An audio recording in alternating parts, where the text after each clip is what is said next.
Alam niyo ba guys na kahit minsan hindi po ako nagtuturo or nagsasuggest do sa customer na i-adjust yung volume ng isang integrated amplifier ng more than 50%. Alam niyo ba yung isang integrated amplifier, mayroon kasi siyang bass, mid, and treble.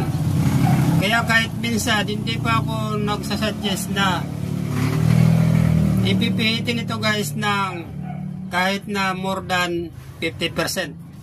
Dahil nga malakas kasi yung gain signal nitong mga kanyang tune control.